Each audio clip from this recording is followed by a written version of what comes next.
Laba babhekene necala lokuzama ukubulala kanye nokushaya ngenhloso yokulimaza kulandela ukusasazela ngenja unogada wasepulazini labo. Namhlanje bekufakaza uConstable okwabikwa kuye leli cala. Uthi isisebenzi sasepulazini esasibhekele ukusebenza kwamakhamera ye-CCTV sathi amakhamera wasebenzi sakuphika ukuthi kukhona osasazelwe ngenja. The first person whom I approached, it was one Jordan Swanepoel, who works with the CCTV. He then indicated to me that on that day in question, he never saw any footage that indicates that there were dogs that had indeed bitten the person.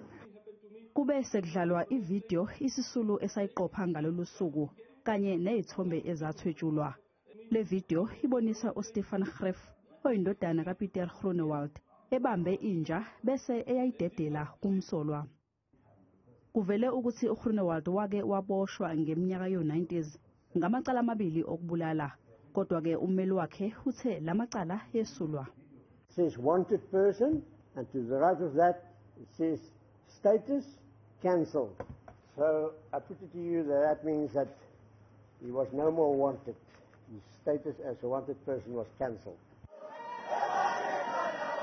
Amaqembu ezombusazwe abenganise ngaphandle kwenkantolo ethi abasolwa benganikwa ibheyili. We came here today to re-emphasize that we do not believe that races such as these should be given bail. Icala lihlehliselwe umsombuluko ozayo. Kusenjalo namhlanje inkantolo yemantshi yasePalmresh ibizama ukuthola ukuthi ingabe uSifiso Mkhwanazi osolwa ngokubulala abadayisa ngomzimba abayisithupha wazivumela ngokwakhe yini leli cala noma waphoqwa. Umsolwa utshela inkantolo ukuthi uyise kanye nosayitsheni uMbonambi bamphoqa ukuze avume leli cala. Usayitsheni uMbonambi wathi kumele uconfess. Yes, wathi uconfess ukuthini? Wathi ngiconfess ngale cala leli.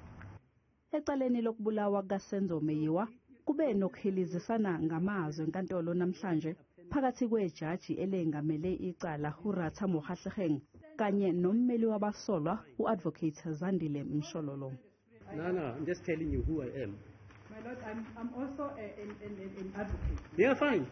Please don't answer me, please. I'm also defending the accused. Yeah, fine. I raise an objection on the basis of fairness. I have a right also to stand up and raise that objection. Fine, you have. We all have different experiences. Yeah, of course. Thank you. Okay.